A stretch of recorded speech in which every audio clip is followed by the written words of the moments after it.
Ward councillor வந்து Naganathan, DMK councillor. இவர் 2 முறை தேர்ந்தெடுக்கப்பட்டவர். பொதுவாக வந்து இந்த பகுதி மக்கள் வந்து இதை வந்து ஒரு எல்லாமே ஓரளவுக்கு நடுத்தர மக்கள், அதுக்கு மேற்பட்ட மக்கள் தான் வாழ்கிற பகுதி இந்த பகுதி. அந்த பகுதியில் இந்த மாதிரி சாக்கடைகள் வந்து மோசமாக, இது பம்பிங் ஸ்டேஷன், இது வந்து ஒரு பம்பிங் ஸ்டேஷன் 2 பம்பிங் ஸ்டேஷன் தான் மொத்தமே இருக்குது. இந்த பம்பிங் ஸ்டேஷன்ல இருந்து மூலமாக இங்கே வர கலெக்ட் பண்ணுற கழிவு நீரெல்லாம் நம்ம பம்பிங் ஸ்டேஷன் மூலமாக நம்மளால் வெளியேற்ற முடியலை. இது உங்கள் தொகுதி முதலமைச்சர்னு சொல்லி ஒவ்வொரு தொகுதி சட்டமன்ற உறுப்பினருக்கும் எங்கள்கிட்ட கோரிக்கை கொடுத்துருந்தாங்க. அப்போ நான் என்ன சொல்லியிருந்தேன், இதில் இருக்க ஒரு பழைய வார்டுகள் பிரகாரம் பார்த்தா 5 வார்டு தான். அப்போ இதெல்லாம் இந்த HMS காலனினா பெருக்கம் கிடையாது, விரிவாக்கம் கிடையாது.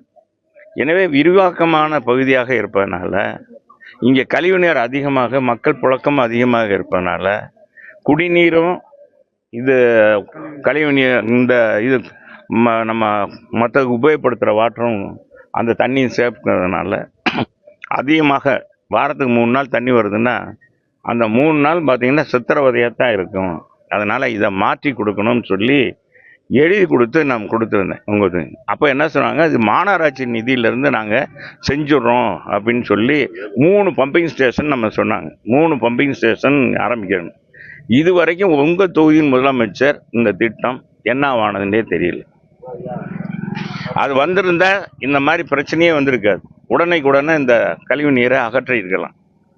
2வது என்னென்னா, ஒரு மாநகராட்சி மாமன்ற உறுப்பினருடைய கடமை நாள்தோறும் தெருக்களில் வந்து பார்த்து அந்த சுற்றி அந்த மகிழ் மக்களுக்கு அன்றாட குறைகளை, சுகாதார பணி, இந்த மாதிரி எது சீர்கேடாக இருக்குது, தண்ணி வரலையா, என்ன ஏன்னு கேட்பது தான் மாநகராட்சி பணியாளர், அந்த கவுன்சிலருடைய மாமன்ற உறுப்பினர்.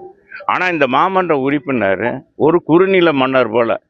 ஏன்னா அவர் அந்த விராட்டிபத்திலே இருந்துக்கிட்டு விராட்டிபத்து மக்கள் ஓட்டு போட்டால் போதும், நம்ம ஜெயிச்சிடறோம் அப்படின்னு சொல்லி இது 2வது முறை அவர் வந்திருக்கார். இது திராவிட முன்னேற்ற கழகத்தை சேர்ந்தவர். இதே பகுதியில் இப்போ நம்ம கொடியை நாட்டுவோம்னு சொல்கிறார் இல்லையா வணிகவரித்துறை அமைச்சர், நான் கொடியை நாட்டுகிறேன் மேற்கு தொகுதியிலும் சொல்கிறார். முதல்ல இதை நாட்ட சொல்லுங்க. ஒரு அமைச்சர் அன்றாட வாழ்கிற மக்களுடைய பிரச்சனையை களைகிறதுக்கு என்ன பிரச்சனை?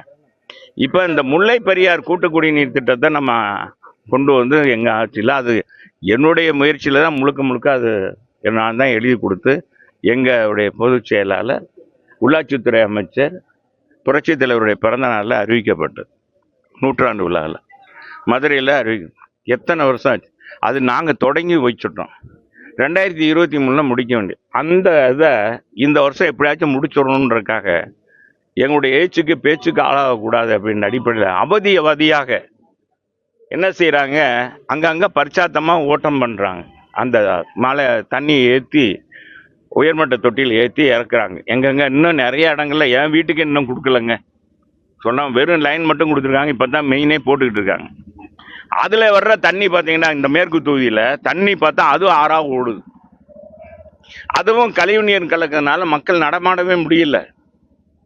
இங்கே பார்த்தா வெறும் கழிவு நீர். இங்கே பாருங்க, என்னால் சகிக்க முடியல. நான் இந்த இதில் வேண்டாண்டாங்க, பரவாயில்ல அப்படின்ட்டு நான் அதில் தான் வேஷ்டியை மடிச்சுக்கிட்டு வர்றேன். எவ்வளவு மோசமாக இருக்குது. ஒரு அமைச்சர் 2 அமைச்சர் மதுரையில் இருக்காங்க. என்ன நாள்தோறும் பேட்டி கொடுக்குறாங்களே ஒழிய, இவர் அங்கே பார்த்தா உலகம் பூரா கொடியை கட்டுறாங்க. விட்டால் நம்ம உடம்புல கூட குத்தி விட்டுருவாங்க போல இருக்கு திமுக கொடியன்னு. அது ஒரு டிஃபன் கேரியர் கொடுக்குறது. டிஃபன் கேரியர் கொடுக்கக்கூடாதுன்னு நான் சொல்லலை. இதை முதல்ல கவனம் செலுத்த சொல்லி மாநகராட்சி கூட்டத்தை நடத்துங்க, ஆணையாளரை கூப்பிடுங்க, அங்கங்கே இருக்கிற கவுன்சிலர், உங்கள் கவுன்சிலரே வச்சு என்ன குறைபாடுகள் அப்படின்ற பார்க்க வேணாமா? அதை பார்க்க மாட்டேன்றாங்க. இந்த அமைச்சர்கள் எது வருமானம் வருமோ அதைத்தான் பார்க்குறானே ஒழிய எதையும் செய்கிறதில்ல. இப்போ இருக்கிற அமைச்சர்கள் பேருக்கு அங்கங்கே வந்து இது பண்ணிட்டு அதிமுக செயல்படுறாங்களா, எங்களுக்கு எதிராக என்ன செயல்படுது. நேற்று கூட பார்த்தா பறவை பேரூராட்சியில் ஒரு மாமன்ற உறுப்பினரை விலைக்கு வாங்கியிருக்காங்க. ஆதி திராவிடர் பாவப்பட்ட மக்களுடைய கஷ்டத்தை புரிஞ்சுக்கிட்டு அவங்களுக்கு காசை கொடுத்து வாருங்க. இதுதான் இந்த தேவையா இந்த ஆட்சி? மக்களுடைய மனநிலை தான் தேவை. இவங்க எவ்வளோ கஷ்டப்படுறாங்க. ஒரு பிறந்த குழந்தைய வச்சுட்டு நாங்கள் அவதிப்படுறோன்றாங்க. தொற்று நோய் இன்னைக்கு பார்த்தீங்கன்னா விதவிதமான தொற்று நோய் வருது. இந்த தொற்று நோய்க்கு தீர்வு கிடைக்கணும். இதை உடனடியாக இப்போ எங்கே இங்கே வாங்க ரங்கநாதன், இங்கே வாங்க. இவர் தான் ஏஇ. 1.5 வருஷம் ஆச்சு. அவருக்கே தெரியும். கேட்டால் பெரிய வண்டி இங்கே வரலன்றார். சின்ன வண்டி கேட்டால் கிடைக்கிறது இல்லை, கார்பரேஷனில் கிடைக்கிறது இல்லை. சின்ன வண்டி மூலம் தான் இதை எடுக்க முடியும், உள்ளே வந்து எடுக்க முடியும். ஒரு 2 நாளைக்கு ஒரு தடவை எடுத்தாலே சரியாக போயிடும். அப்புறமேல தண்ணி வராது. அதை செய்யணும் அப்படின்றத நானும் அவங்களோட கேட்டுக்கிறேன். மாநகராட்சி கமிஷனர் கொஞ்சம் நல்லா செயல்படக்கூடியவங்க இன்னைக்கு ஏன்னா இப்படி ஆகிட்டாங்க, நல்லா இருந்தவங்க இன்னைக்கு இப்படி ஆகிட்டாங்களேன்னு வருத்தமாக இருக்குது. இதில் ஜிஹெச்ஓ, டிசி, ஏஇ, சி எல்லாருமே இதை கவனம் செலுத்தி, ஏசிலாம் கவனம் செலுத்தி, இந்த மண்டல ஏசி மாமன்ற உறுப்பினர் உடனடியாக வந்து இதை வந்து உடனே களையணும். இல்லைன்னா நாங்கள் நாளைக்கு ரோடு மறியல் பண்ணிடுவோம். எல்லாரும் தேனி ரோட்டை மெயின் ரோடு பண்ணி தான் நாங்கள் இருக்க போகிறோம். இது நான் வந்து விளம்பரத்துக்காக எல்லாம் இல்லை, அந்த மாதிரி நோக்கம் கூடையவன்னு நான் அல்ல. நான் மக்களுடைய தேவையே நிறைவேற்றணும். இது பாருங்கள், அன்றாட இது வந்து மிகப்பெரிய மோசமான இது விளைவு. இன்னும் மழை காலம் ஆரம்பிக்கலைன்னா, மழை காலம் ஆரம்பித்தா என்ன ஆகுறது? மக்களே வாழ முடியாது, அகதிகள் மாதிரி வாழ்ந்து கொண்டு இருக்கிறாங்க. எனவே இதை வந்து உடனடியாக இந்த அரசாங்கம் கவனம் எடுக்கணும், மாநகராட்சி கவனம் எடுக்கணும். நகர்ப்புறத்துறை அமைச்சர் உடனடியாக போர்க்கால அடிப்படையில் மதுரை மாநகரில் கொடுக்கப்படுகிற இந்த முல்லை பெரியார் கூட்டு குடிநீர் திட்டம் பணி எந்த அளவில் இருக்குது? இப்போ இந்த ஒப்பந்த பணியாளரும் ரோடு அவன் பாட்டுக்கு போட்டுட்டு போயிடுறான். இங்கே இருக்கிற பாதாள சாக்கடை இது எத்தனை வருஷம் அவருக்கே தெரியும். நானே எடுத்து நாங்கள் எங்கள் மாநகராட்சி மூலமாக தீர்வு கொண்டோம், நிதி ஒதுக்கிறோம், உள்ளாட்சித்துறையிலிருந்து நிதிக்கிறோம் அப்படின்னு சொன்னாங்க. ஒன்றும் செய்யலை. இதுக்குன்னு 5 கோடி செலவாகுது. அந்த 5 கோடி பொது நிதியிலிருந்து நாங்கள் வாங்கி செஞ்சு தரேன்னு சொன்னார், நம்மகிட்ட சொன்னார் நகர்ப்புறத்துறை அமைச்சர். ஆனால் இது வரைக்கும் செய்யலை. இனியாவது செய்யணும்னு கேட்டுக்கிறேன். கார்பரேஷன் கமிஷனர் தொடர்பாக பேசுனீங்க சார். எனக்கு இப்போ தான் சொல்லியிருக்காங்க இவ்வளோ மோசமாக இருக்குன்னு. பார்த்துட்டு தான் எதையும் சொல்லணும். எதுவும் பார்க்காம எதுவும் கட்சிக்காரங்க கொஞ்சம் முன்ன பின்ன கூட சொல்லலாம், வந்து பார்த்த பிறகு தானே சொல்லணும். இப்போ தான் பார்த்துருக்கேன். அப்பதான் சொல்றாங்க. இது நமக்கு இதெல்லாம் தெரியாது. எங்க மக்கள் போய் பார்த்து அந்த கவுன்சிலர் இந்த மாதிரி ஒரு அவருடைய இது அவங்ககிட்ட கேளுங்க. இந்த மாதிரி ஆளுகள்லாம் தேர்ந்தெடுக்க கூடாது. இந்த மாதிரி ஆளுகள் பொது வாழ்க்கைக்கே வரக்கூடாது. பொது வாழ்க்கைக்கு வர்றவன் மக்களுடைய பிரதிநிதியாக, மக்களுடைய ஊழியனாக இருக்கு. நான் அமைச்சராக இருந்தாலும் ஒரு ஊழியனாக தான் இருந்தேன். 10 வருஷம் நான் அமைச்சராக இருந்தாலும் நான் என்னைக்கும் அமைச்சர்ன்ற போர்வையில் வந்து காரில் இருக்கும்போது தான் சிவப்பு விளக்கு, கீழே இறங்கிட்டேன்னு நானும் தொண்டன் தான். நான் மக்கள் பிரதிநிதி. அதே மேற்கு தொகுதி வந்துட்டேன்னா மேற்கு தொகுதி மக்கள் தான் எனக்கு கடவுள், எனக்கு உலக அறிய செஞ்சவங்க. அதனால தான் இந்த மக்களை நான் நம்புகிறேன். மக்களுக்காக இந்த மக்கள் படுற கஷ்டத்தினால தான் இங்கே பார்த்தீங்கன்னா அந்த முல்லை பெரியார் அணையிலிருந்து கூட்டு குடிநீர் திட்டத்தை கொண்டு வந்தோம். அதே மாதிரி இங்கிட்டு இருக்க நீர்நிலையெல்லாம் கரையை வலுப்படுத்தி காடை அகலப்படுத்தணும். மாடக்குளம் கண்மாயை நிறச்சோம். இதனால் நிலத்தடி நீர் கூடிச்சு. இப்போ இந்த ஆட்சியில் பார்த்தீங்கன்னா ரோடு இப்போ 17 கோடிக்கு போடப்பட்ட ரோடு பார்த்தீங்கன்னா ஒரு மலைக்கே பெயர்ந்துருச்சு. நாங்கள் 37 லட்சம் ரூபாய்க்கு கட்டின அந்த தடுப்பு சுவர் இன்றைக்கும் அரண் போல் இருக்குது. அந்த காலத்தில் மன்னர் கட்டின மாதிரி இருக்குது. எனவே இவர் அமைச்சர் வந்து சும்மா கொடிய நாட்டுறன்லாம் சும்மா படத்துக்கு வேணா இருக்கான்.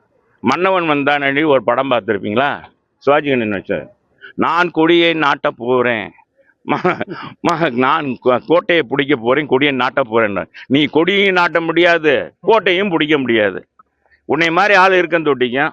திமுக எப்படி வளரும்? திமுக அழிய போகிறது உறுதியாக. 2026 எடப்பாடியார் ஆட்சி மலரும் என்பதை தெரிவிச்சுக்கிறேன். இந்த கவுன்சிலர் எல்லா இடத்துலையும் இப்போ மண்டல தலைவர் இல்லாமல், இப்போ மண்டல தலைவரே இல்லை மாநகராட்சியில், 2 நிலைக்குழு தலைவரும் இல்லை. கார்பரேஷன் இயங்கலையா? பேச எல்லா மாநகராட்சி கவுன்சிலர் ரிசைன் பண்ணிட்டு போங்களே திமுக காரங்க.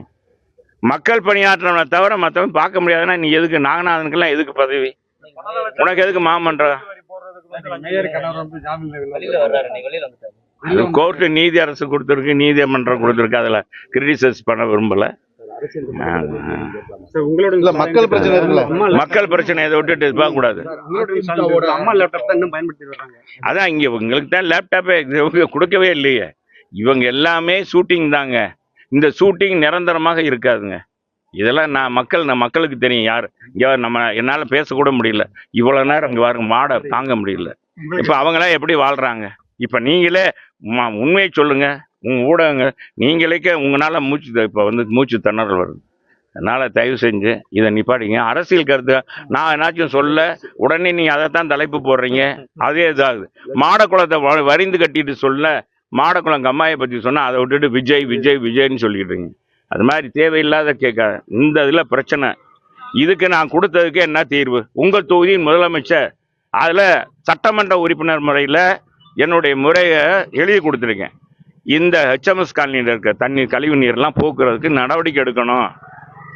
பம்பிங்னால முடியல, இங்கே இருக்கிற மோட்ரு அந்த வெல் வந்து சரியில்லை, சின்னதாக இருக்குது, இப்போ அதை மாற்றணும், பெரிய வெள்ளா போடணும், அதுக்கு போடுறதுக்கு இடம் கிடையாது, அதனால் 3 பிரிவாக போடணும், 3 வார்டாக பிரித்து போடணும் அப்படின்னு சொல்லியிருந்தேன். உறுதியாக செய்யப்படும் அப்படின்னு சொன்னாங்க. இன்னும் செய்யலை. இது உடனடியாக போர்க்கால அடிப்படையில் இந்த ஆட்சியாளர்களும் இந்த துறை அமைச்சரும் மாநகராட்சி நிர்வாகமும் செய்ய வேண்டும் என்பதை கேட்டுக்கிறேன்.